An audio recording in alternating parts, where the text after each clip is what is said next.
हाथ लेगा दादी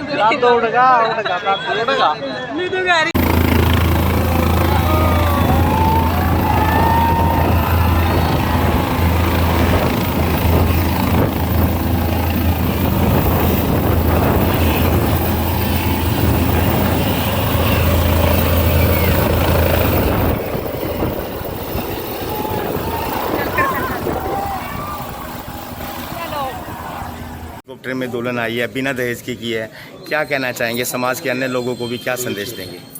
सभी लोगों को यही संदेश है कि जैसे हमारे यहाँ की शादी हुई है हेलीकॉप्टर से दुल्हन आई है, वो तो एक हमारे माता पिता का सपना था जो अब उनके बच्चों ने अपने माता पिता का सपना पूरा किया।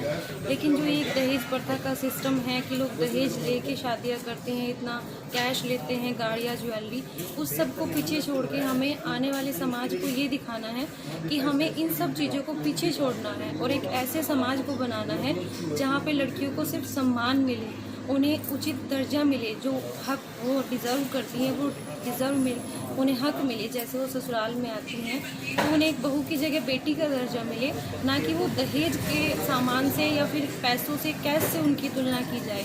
तो इसीलिए सारे समाज को यही संदेश है कि दहेज प्रथा बंद करें और एक अच्छे समाज की स्थापना करें।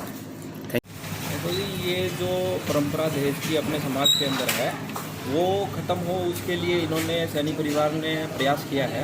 और जो सरकार के द्वारा मुहिम चलाई गई है बेटी बचाओ बेटी पढ़ाओ और बेटियों को सम्मानित करने की, हमारे समाज के अंदर जो बेटियों का है मातृशक्ति का बहुत ही अहम योगदान होता है समाज निर्माण के अंदर।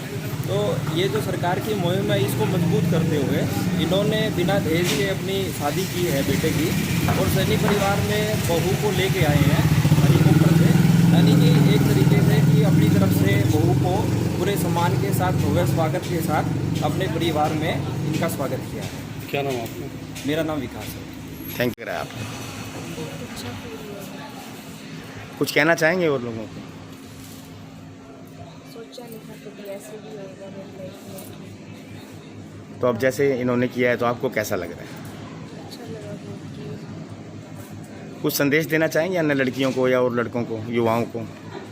सभी लड़कियों का के साथ ऐसे ही हो, उनकी लाइफ में भी ऐसे ही कुछ। ठीक।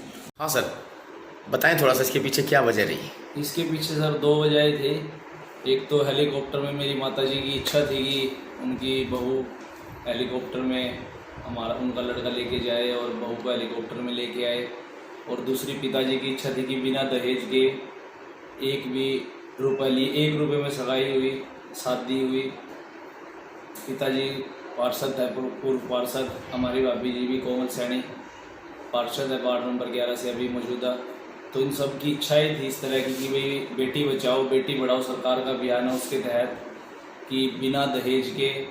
तो ये तो फर्स्ट रीज़न था कि बिना दहेज के लेके आनी शादी करनी है। और दूसरी माताजी की इच्छा थी कि हेलीकॉप्टर में उनके घर, अब हमारे घर में मैं सबसे छोटा हूँ तो मेरी सबसे लास्ट शादी थी, तो माताजी की ये लास्ट इच्छा ही थी कि भाई इस तरह से लड़के की शादी हुई। तो अभी तो फिर बाद में शादी होगी भतीजे की, 10, 15, 20 साल लग जाएंगे, तो इस वजह से हुआ है। सर, आज के ज़माने में जिस तरह युवाओं को शादियों में बहुत सारे गिफ्ट्स मिलते हैं, बहुत सारा सामान मिलता है, ऐसे में आपने बिना दहेज शादी की है, अन्य युवाओं को क्या कहना चाहेंगे?